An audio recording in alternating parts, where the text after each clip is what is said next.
Friends, আবার একটা নতুন ব্লগ নিয়ে চলে এসেছি। তো পুজো তো হয়ে গেছে, সকালবেলায় জানো আমার পুজো করে ধূপ দেখিয়েই দিনটা শুরু হয়।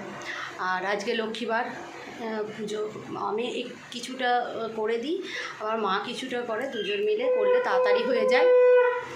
তো এরপরে কি করছি না করছি তোমাদের সাথে শেয়ার করবো, তো সাথে থাক। তো এই দেখো পুজো হয়ে গেছে, আর বৃহস্পতিবার ছিল সেহেতু পুজোর সময়ও লাগে, তো হয়েও গেছে। টিফিনে ঘুগনি আর এই মুড়ি, এটাই হচ্ছে আজকে ব্রেকফাস্ট। তো এই দেখো সব পড়তে আসছে একে একে বাচ্চাগুলো। তারপরে হঠাৎ করেই দেখলাম বৃষ্টি চলে এসছে, তো প্রচুর বৃষ্টি হয়েছিল সেই দিনকে। অনেক দিন পর আজকে বৃষ্টি হয়েছে, তো খুবই ভালো লাগছে, একদম ওয়েদার একদম ঠান্ডা হয়ে গেছে। তো অনেক দিন ধরে অপেক্ষায় ছিলাম। যাই হোক, তারপর সেই দুপুরে তোমাদের বৃষ্টি হচ্ছিল দেখালাম, তারপরে কি মানে বাবুকে দিলাম খেতে সেগুলো দেখালাম। তারপরে তোমাদের সাথে আর কথা হয়নি। তো এখন বাবু গেছে টিউশন, আর আমি এখন বসে আছি। তো চলো আবার রাতে কি করব না করব তোমাদের সাথে শেয়ার করব। টিউশন থেকে চলে এসছে, আর এবারে ভাবলাম যে তাহলে একটু ও রেস্ট নিল, দিয়ে ভাবলাম পড়াবো। ও বাবা, এদিকে তোমাদের দাদাভাই মাংস নিয়ে হাজির, মাংস বানাতে হবে, ওর ডিমান্ড।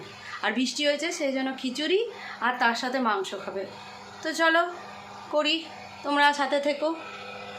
খিচুড়ি বসিয়ে দিয়েছি, আর এইদিকে মাংস সমস্ত কিছু জোগাড় করে আর করতেও শুরু করে দিয়েছি। ওই যে প্রথমে তেল দিয়ে গোটা গরম মশলা, চিনি এগুলো দিয়ে পেঁয়াজ কুচিটাকে ভেজে, তারপরে পেঁয়াজ বাটা, রসুন বাটা, জিরে আদা বাটা, যেগুলো হোমমেড যেগুলো মশলাপাতি হয় সেগুলো দিয়েই, তো সেইভাবেই করেছিলাম সেই দিনকে। তো চলো তোমাদেরকে দেখাই।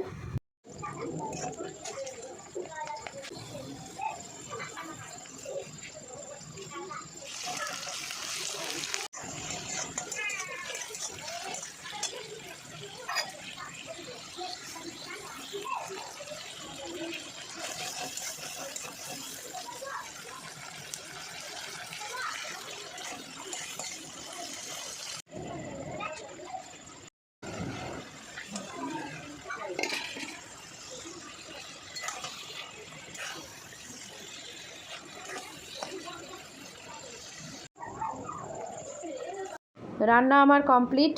তো এরই সাথে ব্লগটা শেষ করছি। তোমাদের যদি কিছু ভালো লেগে থাকে তোমরা লাইক, কমেন্ট, শেয়ার এবং সাবস্ক্রাইব করো, আর দেখতে থাকো ব্লগ উইথ লিলি।